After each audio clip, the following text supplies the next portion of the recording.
सकरन reporter वली मोहम्मद भटिया जी report मुताबिक दावत इस्लामी जे मरकजी मजलिस शोरा जे रुकन फारूक जिलानी चयो आहे त रमज़ान शरीफ जो भलारो महीनो असां मुस्लमाननि जे लाइ नेमत आहे, उन जे बरकतुनि मां असांखे फ़ाइदो हासिल करणु घुरिजे।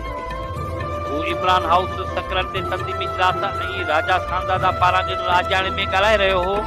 हुन चयो त हिन साल दावत इस्लामी पारां 13,000 खां वधीक मस्जिदुनि में लखे माण्हू रमज़ान शरीफ जो इतिकाफ़ कंदा, जंहिंजी तयारी मुकमल कई वई आहे। जॾहिं त रमज़ान शरीफ जे आख़िरी ॾहे वारे इतिकाफ़ में अघु वधी बि सघे थो।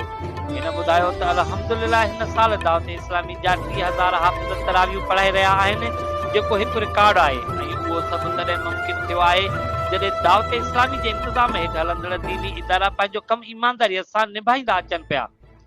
फारूक जिलानी वधीक ॿुधायो त दावत इस्लामी ख़ालिस दीनी तरीक़ा आहे जंहिंजो कमु सिर्फ़ु अल्लाह जल शानहू ऐं उन जे रसूल सल्लल्लाहु अलैहि वसल्लम जे दीन जे प्रचार करणु आहे। सियासत खां बिल्कुलु पासीरो न को वरी कंहिं फिरके वारियत में मुलस आहे। उहो ई सबबु आहे जो अॼु दुनिया जे 200 खां वधीक मुल्कनि में दीन जो कमु करे रही आहे ऐं उहो फीज़ान आहे। दावत इस्लामी जे अमीर मौलाना मोहम्मद इलियास कादरी जिन जो हिन वधीक ॿुधायो हर साल हज़ारे आलम हाफ़िज़ कारी ऐं पेश इमाम जिन इदारनि मां तालीम पिराए करनि था, उन्हनि इदारनि ते सालियानो अरबे रुपया ख़र्च थिए थो, जेको अल्हम्दुलिल्लाह असां ऐं तव्हां जहिड़ा ख़ुदा जा बाना जिन जो दावत इस्लामी ते एतमाद आहे।